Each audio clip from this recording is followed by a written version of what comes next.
Hi, and welcome to Community Hotline. My name is Monica Weitzel. We're here in Gresham at MetroEast Community Media. We have a show tonight that's going to be interesting and educational all at the same time. We're going to start out talking with Oregon Green Schools, and here to represent Oregon Green Schools is Laurel Bates. Nice to have you here, Laurel. Thank you. So nice to be here. Thanks. Now, you're the board chair, and you're also a waste reduction education coordinator for Clackamas County Refuse and Recycling Association. That's correct. And for Clackamas County Resource Conservation and Solid Waste. Yes. Whew, that's I a know. lot. Yeah. Lots of words. You do a lot of things, right? I do a lot. Does that mean that? Actually, I do. I'm sure you do. I'm sure you do. So tell me, if you would, a little bit, Laurel, about Oregon Green Schools, why this organization was founded, and maybe how old it is, and what your mission is. Yeah, great. So Oregon Green School started in the mid-90s when recycling was pretty new in schools. I'm sure that you remember. I do. when I was in school in the 90s, recycling was just pretty much optional, if at all. Right. And so when recycling was new to schools, the organization started up to support school recycling efforts initially, and to celebrate their accomplishments. And over the years, it's changed a bit to incorporate more aspects of sustainability. And so now, instead of just focusing on recycling, we focus upstream on waste prevention and waste reduction. And we also focus on energy and water conservation. There's a lot of components to think about when you're talking about that. And I do remember when recycling was just new even to this area, where people used to just put out their garbage cans, and then all of a sudden, hey, we have an option to recycle. And then it became less of an option and more of an expectation. But it wasn't always that way in the schools, or at least it wasn't an expectation. But things have changed a lot, haven't they? Yes, they have. So how do you approach this? Not every school participates in Oregon Green Schools, is that right? That's true, yeah. It's completely optional to schools to participate. It's a certification program. Okay. And so there's an application process that is the framework for setting up a really sustainable waste reduction and prevention program at a school. So you have to get the buy-in from the people at the top, the administrators, probably the board. What about teachers, students? They're probably involved in the They sure process. are, yeah. So Oregon Green Schools is really student-focused. So we focus on student-led activities, things that students can engage in every single day at school to make a difference. Okay. And so usually it starts with a champion at the school. So that could be a parent, that could be a teacher, sometimes it's an administrator, a custodian. So somebody who's at the school regularly that's really excited about these programs. Okay. And then that person helps to engage the students. And Oregon Green Schools also helps with that process. So is there a curriculum that goes into the schools, or is it just do you go out there and like do little pep rallies? How does that work? So we have activities that are required as a part of the certification process. And I think in a little bit we'll look at some pictures of what some of those activities look like. Okay. Well, you know what? We might as well go ahead and bring those up, and we can take a look at them and see what's up. Sounds great. Just a minute. So I should have given her more notice here. Okay, now what are we looking at here? Okay, so great question. So one of the activities that's required to become an Oregon Green School is called a waste audit. And that is where students don gloves and sort through all the garbage that was generated over the course of one day, We sort into about 10 different categories, and then we weigh and measure. So we take the weight and volume of all of those different categories. So what you're looking at here is all of the reusable items that were pulled out of the classroom garbage from an elementary school in one day. Wow. And I imagine that's a real eye-opener for kids, isn't it? It is, especially like the pencils. Because we always talk about, do you ever have a time in class when you need a pencil? And the kids are all like, yeah. Yeah. And there'll be like 30 pencils Really? in the garbage. Yeah, and it's not because kids are actually throwing their pencils away. We've found that it's because they drop them on the floor and don't pick them up. And then when the custodian cleans up at the end of the day and sweeps them up. And so a solution to that problem is an agreement with the custodian, for example, to set them aside, set those pencils aside. Like a pencil box there. And so that's one of the things that comes out of the certification process and the waste audit is a list of recommendations. And so that might be one of them. How simple is that? Right? Yeah, but it would make a difference. Okay, so here we're looking at a school that transitioned to using durable, so washable trays and silverware instead of disposable plates and plastic sporks. Do most of them still use the disposable ones? I mean, when I was in school, you didn't use disposable. At this all, is kind of what you had. But I would say most schools use plastic utensils that are disposable. Really? And many schools do use the throwaway trays or plates. That probably creates a whole lot of It stuff in the does, and so landfill. again, that's one of the recommendations. So Yeah. during a waste audit, we'll weigh all of those sporks. And, The and then sporks, yes. give a recommendation. Wonderful sporks. So these are some students that are showing off their recycling containers. So many times at a school, the students will be the ones that are emptying the recycling because they want to make sure, so like a student green team will want to make sure that the right material is in the recycling bin. That's great. Get them doing it. Jazzed up. I think it's wonderful. I have some neighbors who never recycle anything, and it drives me nuts. And they have young kids, and I keep thinking, those kids can do it. They sure that's a great can. chore for a kid to have to do the recycling, and they learn it at school. Hey, they got it down. Yeah, definitely. Ooh, this must be the waste audit. This is what the waste audit looks like. Yep. So we have buckets and a fish scale, and This girl's looking at you like, I don't know about this. we get some great facial expressions and sure. comments during the waste audit. Oh, Speaking of facial expressions, Yeah, so look this is at our, this is a student discovering that she was going to be participating in a waste audit. I should mention though that not every student responds that way. Some kids are really excited about the waste audits. you get to play in garbage.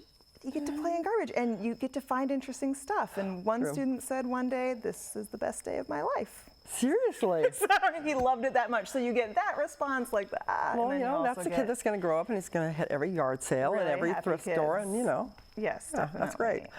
I'm not sure I want to know, but go ahead and tell me what we're looking at here. Okay, so I mentioned earlier that part of the certification process involves water conservation. And so these are students doing a water audit in a bathroom. And so they are finding out, how much water the toilet uses when it flushes. And they are also testing for leaks. Oh, okay. Something I got to do at home. Yeah. Yeah, so I imagine a lot of the kids take this home with them. I mean, as far as like Yes. talking to mom and dad about it and making suggestions and Yep, being the authority definitely. on something maybe they don't know about. Right, That's kinda exactly. cool. Ooh, and what are we looking at here? Okay, so this is at our annual summit. I read about that. So that's a really big deal, right? It is, yeah. Okay. It's a really exciting day. And so maybe I'll tell you a little bit about the summit and Yeah. I'll describe this photo. So, okay. So the summit is held in the spring, It correct? is, yep. So it's held every spring. We invite all of our certified schools to attend, and they come and take a variety of classes throughout the day about the different certification topics. Okay. And they also present about their programs. And so Okay. students come, they learn about the programs. So it's not just the administrators and the teachers that are showing up, it's Yeah. actual students that Yeah, are it coming. is. And they probably spend a long time in their classrooms preparing for that, I bet. Yep. Oh, that's They great. spend a bit of time, yeah. So that and one so that you that were just- picture yeah. was showing like water runoff and how okay. water pollution in erosion one and- area, will go like somewhere this one here. else. Yeah, Yeah. that picture right there. So that's a class that student was taking at the summit. Or I should say a session. It's not really a session, class yeah. because it's really hands-on. It's really fun. I bet the kids have a great time. It's They like being have at a OMSI or wonderful something. Exactly. Yeah, it's a great day. It's one of the most exciting days of our year. I for sure. imagine. And so again, this is at our summit. And so these students are signing a banner at the summit thanking our sponsors. And who are your sponsors? Some of our big sponsors are the garbage haulers. And so that's what this banner is specifically thanking. And so they don't get thanked very often. And their jobs are really, really important, right? And then also when one of their schools that they provide services to goes to the summit, they pay for the transportation and the substitute reimbursement for the teacher. So it really makes it possible for these schools to attend. So how many schools are involved? How many? Statewide, we have about 250 certified schools, and every year about 40 attend the summit because scheduling it's a long trip. And where is it held? It moves around the state, so it's been in okay. Salem the past 2 years, and we're kind of liking hosting it there, so we might continue. It's kind of a good central location. Yeah. Oh, this is interesting. Yeah, the bottle bill, the Oregon bottle bill. Yeah, so the OBRC, the Oregon Beverage Recycling Cooperative, is a big supporter of green schools, and Bottle Bill attends our summit every year, and the kids really love Bottle Bill. So that's at our summit this most recent year. I very well remember when that bottle bill, the Oregon bottle bill, became a big deal years ago, but it was like, Oregon was a forerunner in that kind of thing. Yes, oh yeah. That was a big deal. Yeah. Well, it's like fun. It doesn't look really like just fun. education. It looks like fun. No, so it's educational, it's fun, and there's even some recycling relays where kids get to run around really? all day. Yeah. That sounds like a good time. So for the schools themselves, are there any kind of incentives for them to do this besides knowing that they're doing something that's good for the planet and it's a good thing for the kids to learn? Yeah, definitely. And so some schools are able to actually save some money by participating. So if they start to recycle more, they can potentially reduce their garbage service. Right. So that can save money. Also, you saw the washable trays in that picture and washable utensils. When you switch over from disposables to washables, it only takes about 10 or 11 uses to pay for themselves. Really? And so then schools start to see some money coming back. That's good. Yeah. What about like switching to LED lights? Yes, energy savings. We did that here. Can be really and big. You know, it eventually pays for itself. So I'd say that's an incentive, the financial piece, but then also there's a community building element about this. And so you have teachers and parents and cafeteria workers and custodians kind of collaborating together, and that's pretty special too. Sounds like a really collaborative effort. Do you use volunteers at all, or are you? How does your organization actually go out to all the schools? Yeah, so good question.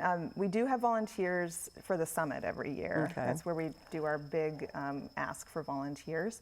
But for going out to the school, we have regional coordinators throughout the state, and some of those are volunteers. Some of those people work for haulers that support one of their employees' time to devote. That's always nice. That's really nice. Or local governments do some of that as well. But we are really interested in having volunteers involved in that too. Cool, good. Well, how does a school become involved? How do they become a certified? Is it certified green school? Is that what you call it? Yep. Okay. So how do they become involved? Is it like they just hear about it and they contact you? They hear about it, and then we ask that they contact their regional coordinator. So on our website, they can find their region and then their coordinator and get in touch with that person to get the ball rolling. And so that person will usually schedule a meeting with them and talk about the activities to get started, and then really hold their hand throughout the application process. Okay. And so once they have done the application process, then there's still more things for them to do to become certified? Is it like a long process? They certify, the initial certification is a lot of data collection where they're taking their baseline and they're setting goals. Okay. So that's the big piece at the beginning, and then they start working on those goals. So 3 years later, they have to recertify, and they look at their goals and they reassess their goals. And as they're going along, then do they have people at Oregon Green Schools as a resource to contact if you have questions? They do. And how to do that? Yeah. Okay. So what about the teachers themselves and the parents? The teachers, I imagine, have to get involved, but what about the parents? Do they sometimes get involved? You mentioned parents. They do, yeah. And I work with a lot of schools where it's a parent that is leading the charge. Oh, really? At the school. Okay. So get a parent that's passionate about that and leaving the world a better place for their children. That's right. and get in there and help them to learn how to do that. In fact, I've seen a lot of success where there is a position on the PTA or the PTO for green schools or sustainability. I would have done that. Because then there's always a person there that's doing it. Oh, see, that's perfect. Yeah. That's perfect. What is it about the whole certification process that the kids like the most? Because getting them excited about it, I think, would be a really important part of it. Yeah. One of my favorite things about the Green Schools process is that there are many points of entry of interest for kids. And so some kids, they're excited because they want to save the planet, right? And so that's their passion, and they're like drawing pictures of trees in their spare time. Some kids, it's an artistic expression where they want to make a video. They want to make a poster. So that's more like their ticket in. Right. Some students get excited about it because they get to go into like off limits part of the schools. Like, like for the, we do an energy audit, and they know they get to go to the teacher's lounge, and they're excited about that. The stuff they never get to and they see. do some sleuthing, you know. So there's that side of it. And then some kids are really excited about data, and they want to dig into Excel. And so and graphs, so there's just a bunch of different points of entry. What about like science? Do you ever get to do like little scientific experiments to, you know? I'd say that our science connection is, we do some work with compost, and so I, as an educator in Clackamas County, I take worm bins out to classrooms, and we dig around in them, learn about decomposers. And a lot of kids would love to play with the worms, I'm it's sure. It's great. It's my favorite activity. So you were one of those kids, right? Exactly. Yes. And then we also do a lot with like the scientific method, I would say, with our waste audits. Okay, that's good. If sometimes you might be planting the seed for one of these young minds that's a field they can go into, because it is a ever expanding field. I know that's where it's at. People, if they want to keep living here on this planet, then we have to do that. Indeed. Do you come into the schools and do they do anything like an assembly where you talk to the kids and kind of explain how this affects our planet or our community, or is that left to the regional areas? There are some really wonderful assembly programs put on by Metro. Yeah. And so when I'm asked about assemblies, I usually recommend those. They're wonderful, and they are. I don't think I've ever seen one of those. And they're in charge of the garbage and recycling and a lot of other things for the whole area. Yeah, so they service the entire metro region, and they'll go out to schools and put on some great assembly shows. The assemblies that I'm involved in, it's usually when I'm presenting the certificate. Worms! And so, like when they've certified. And before that, I'll usually be working with a smaller group of students. Okay. So we don't have a whole lot of time left. What else do people need to know? I mean, are you looking for more schools to get certified? Definitely, yeah. We would love to certify more schools. So to find out more about how to certify, our website has a lot of information. Okay. We are also, we'd love to hear from people that want to be regional coordinators or would like to volunteer. Okay. That would also be wonderful. That's one of your passions, or That's if you just want to make a difference. And so as a regional coordinator, they'd be working with the schools, possibly with the kids, the parents, teachers. Yeah, absolutely. And so we also do a lot of work with master recyclers. Oh, yeah. I've seen them at a lot of events. Yeah, so we've had some master recycler volunteers recently too, which is great. Sounds like a great program. Wish they'd had that when I was in school. It just started late, but hey, it's better late than never. That's right. I appreciate you being here, Laurel. Thank and it sounds like a really kind of a fun job. So it is. Yeah. Well, thanks very much for being here, and don't go away. We'll be right back with more of Community Hotline in just a moment. Just sit tight for a minute.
documentary was more than I ever would have dreamed of doing.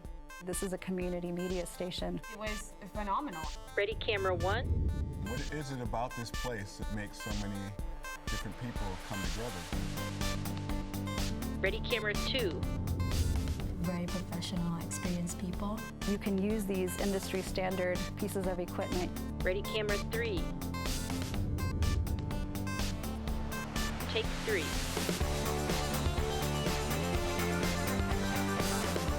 You don't have to be rich to do this. Open people's eyes to something they've never even thought of before. Cool stuff happens. It becomes this community. That's going to really change who's telling the stories and who's controlling the messaging.